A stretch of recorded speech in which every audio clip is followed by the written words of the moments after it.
नादिया, मैं यहाँ पे आपसे ये जानना चाहूंगी, सोशल मीडिया, इसमें कोई शक नहीं है पीटीआई का इसका ये एक स्ट्रॉन्ग होल्ड अगर कहीं पर है तो वो सोशल मीडिया की हद तक है। हम बल्कि ये भी देख रहे थे उन्होंने पार्टी के नाम से एक वीपीएन भी इंट्रोड्यूस करवाया, क्योंकि मुल्क में आए रोज सोशल मीडिया के ऊपर पाबंदी लगती है, एक दिन के लिए नहीं, वो बंद होता है, जिस शार्क जो है दिन ना वो खा अगर जाती है। पैटर्न को देखा जाए। शार्क जो है केबल खा जाती है नीचे से समुद्र में।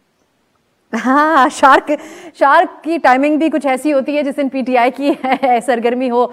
लेकिन नादिया, अब अगर इलेक्शन डे के ऊपर सोलंकी साहब के बयान के हवाले से कह रही हूँ, जो आपने सुना होगा, अगर सोशल मीडिया बंद होता है इलेक्शन डे, पोलिंग डे के ऊपर भी या उससे पहले भी, जैसा कि आज आपको भी पीटीआई की वेबसाइट को एक्सेस करने में मुश्किलात हो रही थी, इसका आपने सोशल मीडिया पर इजहार किया, आप समझती हैं कि पीटीआई के लिए इस हवाले से भी एक चैलेंज बन जाएगा?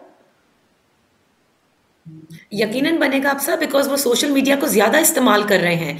लेकिन जैसे जामी कह रहे हैं कि सोशल मीडिया को बहुत अच्छी तरह से, नो डाउट अबाउट दैट, कि वो इनोवेटिवली इस्तेमाल कर रहे हैं, वो अपनी रीच को बढ़ाने की पूरी कोशिश कर रहे हैं। लेकिन हमें जो ग्राउंड रियलिटीज हैं उनको भी देखना है। पाकिस्तान का इलेक्शन शहरों का नहीं होता, रूरल इलेक्शन होता है। शहर तो बहुत कम है, ज्यादा आबादी रूरल में है। अब वहां तक पहुंच करके और उस तक पहुंचना और उसको बताना, कई इलाके ऐसे हैं जहां पे आपको पता है आपके नॉर्मल मोबाइल फोन चलते के सिग्नल्स नहीं हैं। ये भी दिन आज भी एग्जिस्ट करते हैं पाकिस्तान में। वहां पर बड़ी मुश्किलात हो सकती हैं इस पार्टी को, इनके लिए चैलेंजिंग ज्यादा है।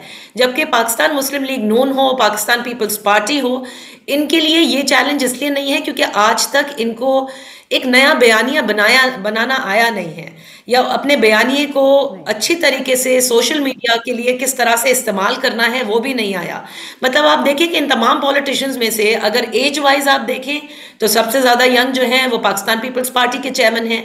लेकिन आज भी क्या यूथ में उनकी वो अपील वो अपनी बना पाए, 2018 ऑनवर्ड्स का मैं जिक्र कर रही हूँ, as compare to Tehreek Insaf के बानी चेयरमैन। सो ये एक बहुत बड़ा एक गैप है इन दोनों जमातों के बीच में। आप बना पाएंगे जो वो इंतकामी सियासत के खिलाफ बात कर रहे हैं, क्योंकि इस इलेक्शन में वो इसको एक अपने बयानिए के तौर पे, कैंपेन के तौर पे अपने यंग होने को इस्तेमाल कर रहे हैं।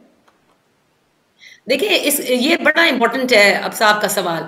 इसके एक तो वो होगा कि जो कि अगर आप तहरीक इंसाफ की, जाहिर है कोई ना कोई तो वोट बेस मौजूद है ना, अगर आप उसको किसी तरह से रोकेंगे या वो आइडेंटिफाई नहीं कर पा रहा, क्योंकि बहुत सारे इंडिपेंडेंट हैं। आप इलेक्शन कमीशन की वेबसाइट पे जाएं, आई डोंट नो जामी आपने भी देखा होगा, एक हल्का खोल लें आप, मैंने कराची के कई हल्के खोले हैं और उसमें जो फाइनल लिस्ट है कैंडिडेट की, उसमें कई इंडिपेंडेंट हैं। अब आप उसमें से आइडेंटिफाई कैसे करेंगे कि कौन सा इंडिपेंडेंट है? तो जो कंफ्यूजन क्रिएट करने की कोशिश की गई थी उनके लिए वो कामयाब हुई है। तो इसीलिए वो वोटर जो कि तहरीक इंसाफ को देना चाहता है और वो नहीं आइडेंटिफाई कर पाएगा, बिलावल भुट्टो जरदारी उसको कैच करेंगे, क्योंकि वो बदजन होगा। क्योंकि जो ये कहा जाता है ना कि एक हवा है कि नून लीग आएगी, नून लीग हुकूमत बनाएगी, नवाज शरीफ साहब होंगे, तो ये जरूर हो सकता है कि वो एज अ मुखालिफ फिर सोचे कि ठीक है, मुझे नहीं समझ में आ रहा, बेहतर ये है कि फिर मैं पीपल्स पार्टी को दे दूं। बट इसकी बड़ी स्लिम चांस है, क्योंकि जो तहरीक इंसाफ की फॉलोइंग है ना, जैसे कहते हैं ना एक कल्ट है, तो उनको हर सूरत वो मालूम करके रहेंगे। और उनका एक प्लान भी है जो हमारे जराए बता रहे हैं, जो 48 घंटे पहले लॉन्च किया जाएगा पोलिंग डे से।